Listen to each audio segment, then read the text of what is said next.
How many times have you placed a stop and you wonder if it's in the right place? How do we know where a stop loss actually belongs? You'll get lots of people when you ask that question or show them a trade, maybe one that's failed, you've been stopped out, and people will say, stop loss too tight.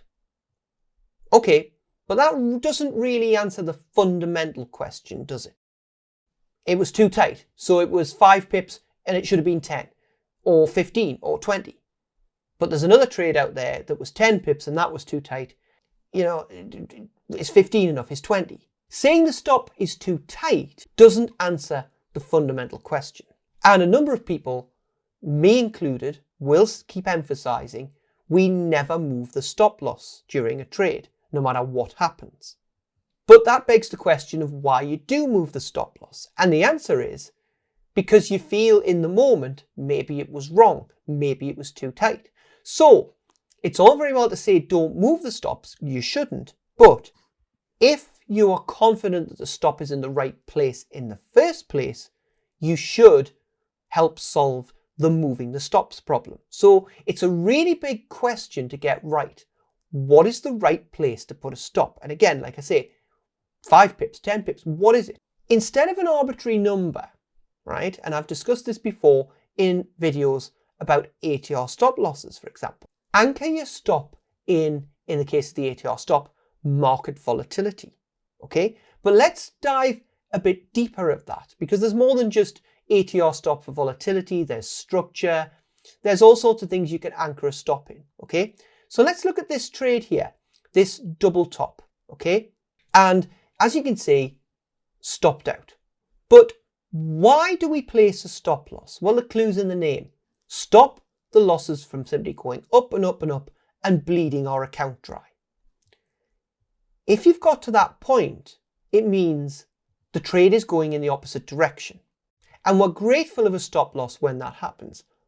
But we're not grateful of it when it stops us out by a few pips and then moves in and hits the target. What we need to do is reframe a little bit. We are traders. We are not in the, if I'd done this, I would have won money business. That's like looking at lottery numbers and afterwards you go, oh, 7, 8, 12, 22, 25, 36. God, they're so obvious in hindsight. Why didn't I put them down? In hindsight, it's so obvious that if I just put the stop there, it would have worked.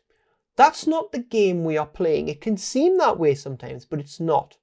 The game we are playing is markets follow patterns. And I see a pattern here.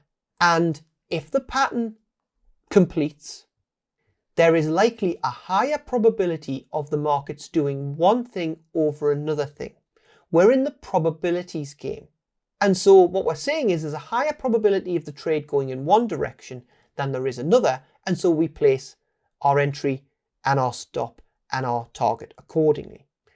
So we should be placing stop losses at a point at which we say, okay, if price moves past this point, arguably the trade is invalid. I no longer have any reason to believe that the market will do this over this, and therefore I'm getting out.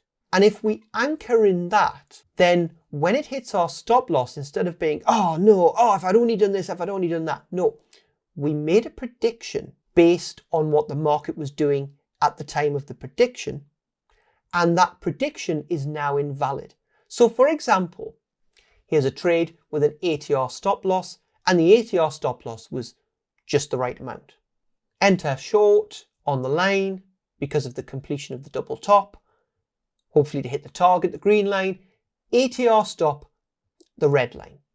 The reason we place an ATR stop is because we say, this is our prediction that price is going to move towards the target.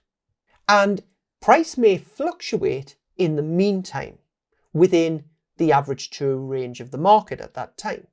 If it pushes past the typical fluctuation that we're likely to experience, then the trade is invalid because the prediction is no longer valid. Okay? That can seem like a lot to take in. But what I'm getting at is, reframe your trades. They're not, oh, well, if I'd have done this and done that, I'd have made money.